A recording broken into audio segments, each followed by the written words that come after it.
I remember being not the only white girl in the army learning how to wash properly from the black girls. It is listen to black women and protect black women till I die. So I fell down a rabbit hole where I came by a good number of white people, white women specifically, sharing how they learned how to wash, how to take their bath. And first of all, I don't know how I found myself down in this rabbit hole, but I did. And the things I have heard, Iyerawe was the expression that came bursting out of my mouth as the Edo girl that I am. Now, buckle your seatbelts because the theme of this video is if I had to hear it, then you guys have to hear it too because not be only me go hear this one. Now, I don't want this video to be too long, so we are going to be looking at just two, maybe three of the videos that I came by. Without further ado, let's let these clips roll, starting with the most intense, of course. This discourse talking about how white people don't know how to wash themselves is really fascinating to me, and so I want to share my experience about how I actually learned how to wash and what it looked like in my white supremacist Mormon household growing up. Now, I always had washcloths available to me. They were always under the sink. Immediately I heard her say this, I knew this was going to be a very bumpy ride because what do you mean the washcloths were under the sink? What are they doing there? Why under the sink? Because in all my years, I've never heard of anyone putting their bathing sponge or their washcloths under the sink. Because the only kind of cleaning materials that I know of that you find in the bathroom spots are kept under the sink are the ones used to clean the bathroom. So that right there for me was problem number one. But then again, maybe this is cultural different situation kind of ish. So American brothers and sisters, let me know down below in the comment section. Is this normal for you guys putting your washcloths or your bathing sponge under the sink? So I tried to look beyond the location of where they kept their washcloths, right? And I decided to look on the bright side and I thought, you know what? I guess at least they have some kind of body cleaning scrubbing device. This is some half bread is better than none type ish. But let's continue. It wasn't really enforced or taught. It was always in the bathtub, and it seemed like there was just kind of like one in there, and then we'd change it every week. I was never touching it. I don't know if my siblings were touching it. I know when we were younger, we'd play with it in the tub, but when it comes to washing, I the grossest thing that still grosses me out to this day thinking about it is how we would share bathwater. I had 4 siblings. We'd all share bathwater. When we were younger, it was either like 2 and 2 would go, or like after we'd each go in the last person's bathwater. A sister in the comments said, the medieval stories I'm hearing in present day is crazy. Because what do you mean you guys are sharing or we're sharing bath water? What do you mean by that? This is definitely for sure a medieval horror story. Even in Africa, where these people claim we don't have water, and I'm not going to prove or talk about whether or not we do have water. Believe whatever you want to believe at this point. It's 2025, right? We don't share bath water. Even in the Africa, they talk about how we don't have water. We don't share bath water. So why is the club and one we are the first world people? We are the civilized ones. Our quote unquote the most superior race. Let them tell it, they have the highest IQ, most intelligent, skinny, they have everything, right, that we could only dream of. Why are they sharing bath water? What is going on? And to be clear, I'm not saying she holds these beliefs that they are the most superior race and all of this stuff, right? I'm just speaking more generically because they are people from this community, the palm-colored community that holds these beliefs. So I'm speaking to the people who do, her family being one of these groups of people, because she did say earlier on in the beginning of the video that she's from a Mormon white supremacist family. In my white supremacist Mormon household growing up.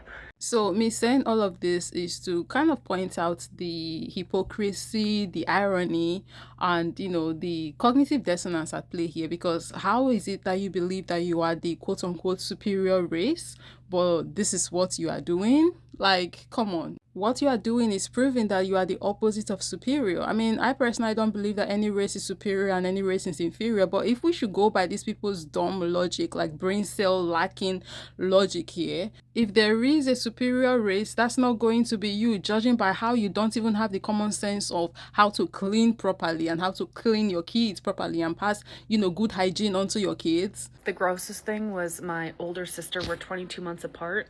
She sometimes would shower with my younger sister. And when she was like 9 or 10 years old, our youngest sister came to us and told us that, hey, there's yellow stuff in the bathwater. And my older sister tooted. And we're like, what?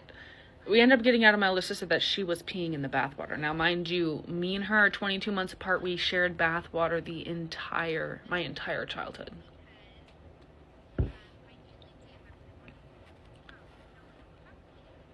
I don't care. This has got to be some kind of crime. This needs to be categorized as some kind of child abuse or something, because like what?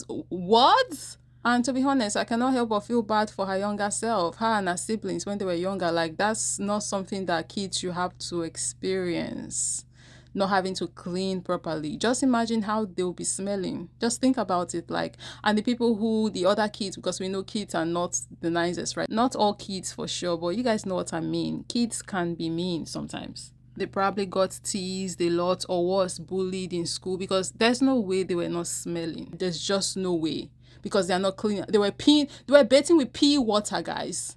Oh, my goodness, that... But then again, now that I think about it, they probably did not get bullied because they were surrounded by other people who practice the same hygiene in quotes routine, so they were maybe smelling as well. So they were all smelling together in their happy little bubble, and whatever smell they had was their norm. I always thought we were clean until 2005 when I moved to Atlanta. White people don't talk about cleanliness.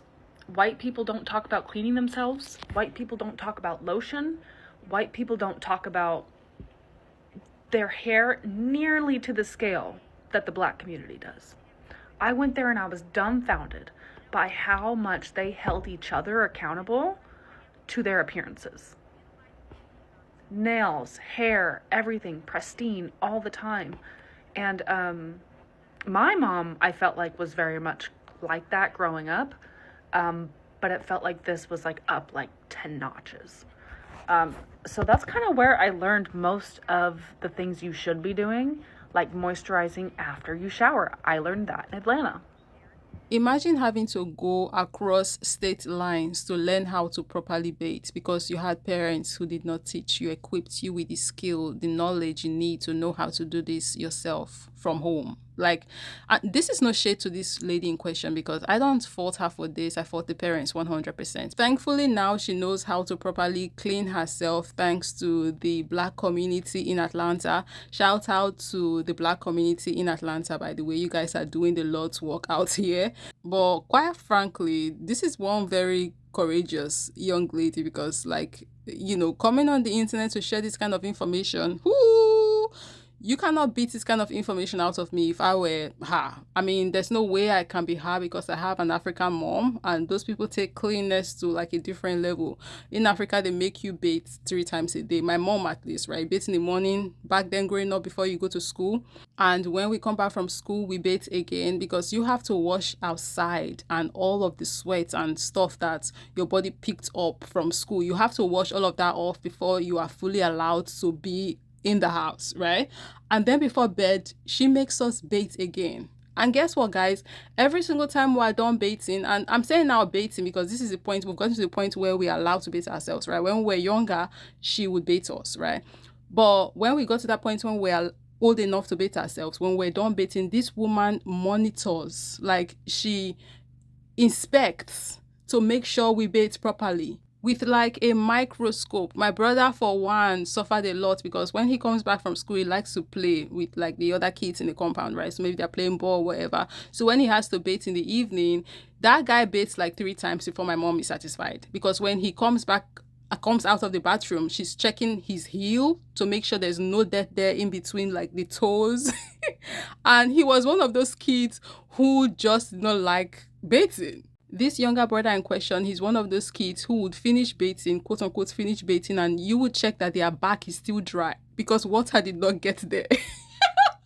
He was legit the kind of kid that he enters the bathroom and you blink and he's out talking about how I'm done. And my mom did not stand for that at all. Every day was a war with that young man, but eventually he learns, right? Because my mom was very intentional about making sure that he's clean and that he also knows how to properly clean himself, as well as the rest of us as well, with clean water, sponge, soap, clean towel, all of this nice stuff, right? So coming from this kind of background, hearing her own situation, where it was like for her growing up in the hygiene department, I'm like, yo. But now on to the next clip we're going to be looking at today. In this clip, we see another lady responding to a comment that is from a video that's presently no longer available because that video went super viral and it pissed a lot of white people off, the things that she said in that video. Eventually, the video got taken down, and I would not be surprised if it was the people who were pissed at the things that she said that reported the video and had it taken down. Thankfully, back then when the video was still up and making the rounds, I did see it, so I have that context. Even though at the moment I don't remember everything that she said in the video, but I kind of have a framework of what the gist was, right? And it was basically what the first lady, similar to what the first lady was saying, that white people don't know jack about proper hygiene. Y'all, they really took my down. Me saying that we all benefit from having a diverse and inclusive group of people in our communities is hate speech. Y'all!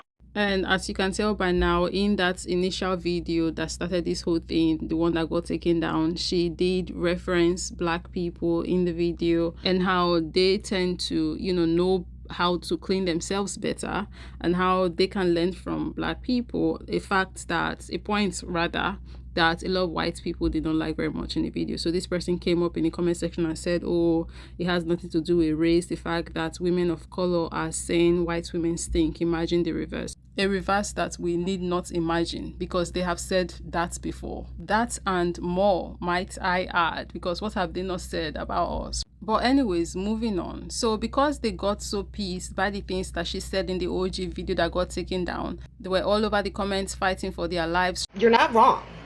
She got it from her mother, who got it from her mother, who got it from her mother, who got it from her mother.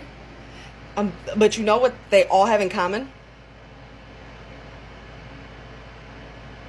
They were all in the comments saying things like, oh, you are a self-hater, and they were kicking the air and trying to prove that they know about proper hygiene and how to properly clean themselves, talking about how they don't know the white people she's met. The comment was messy to say the least and filled with a lot of angry white people. And that was when this person came into the comment and said, oh girl, I feel sad for you, but at the same time I have to laugh at you. You neglected your parts.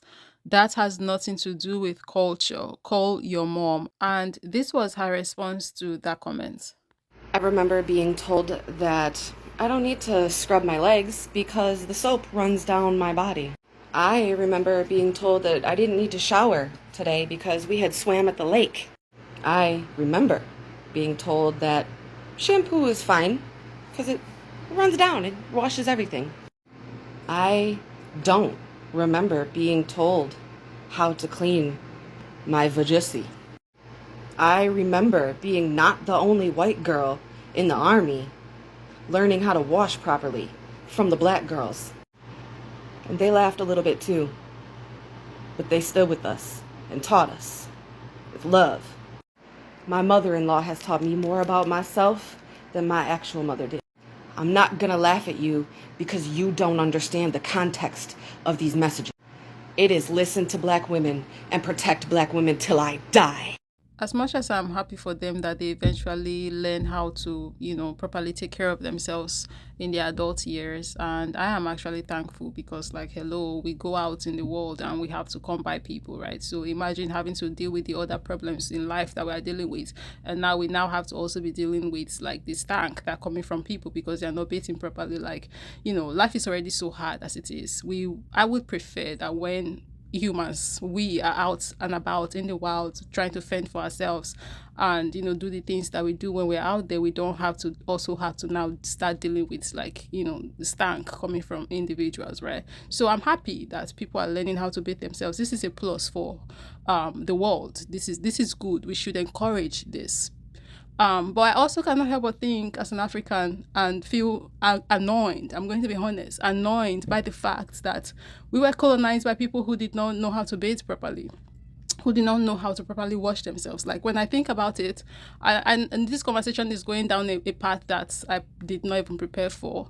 But I cannot help but think about it and, you know, be angry at the fact that these are the people who colonized us, not her specifically, but, you know, she did the whole generational thing that it was passed down to people that was passed, or rather, they were not even passing anything down. But you get the point, right? They were not passing hygiene down, right? So this is a generational problem, and when you trace it far back enough, you get to people that were from that era, colonial era, and you know, slavery era, that were not washing properly, and those were the people who colonized and enslaved us. And it's just like crazy and annoying when I think about it in that context. Y'all are really putting together the full picture of my childhood, because I had no idea those things are related. And I see the comments y'all are putting: lice, yeast infections, UTIs, pinworms. The fact that I've lived my entire life without hearing about pinworms or knowing what they are. 33 years on the planet, just hearing about pinworms for the first time thanks to this video. And yes, I did go down the pinworm rabbit hole. Big regret. I would not advise you to do the same. Very scary, horrific rabbit hole. But if you want to look it up for educational purposes, you can, but just don't do it on TikTok, okay? Because you know how the algorithm work on there for those who are on TikTok. Because you just might end up like me, because now my algorithm, my FYP, is showing me only pinworm videos. It's a very dark place I found myself, and I'm trying everything within my might to crawl out of it unscathed, and as unscathed as I possibly can, right? So that's the video. Let me know down below in the comment section what your thoughts are. Thank you very much for watching. I'll be catching you in the next one. I never put these two together, not until this very day, and now I'm remembering the trauma. Like, I remember my worst UTI. I was 8 years old. Y'all, I went back, I looked, it was so painful. I went back and looked at the toilet, it was red. And that wasn't my first one. I had them younger. And I also have cold sores that are both on the mouth and the nose. Everyone in my family does too.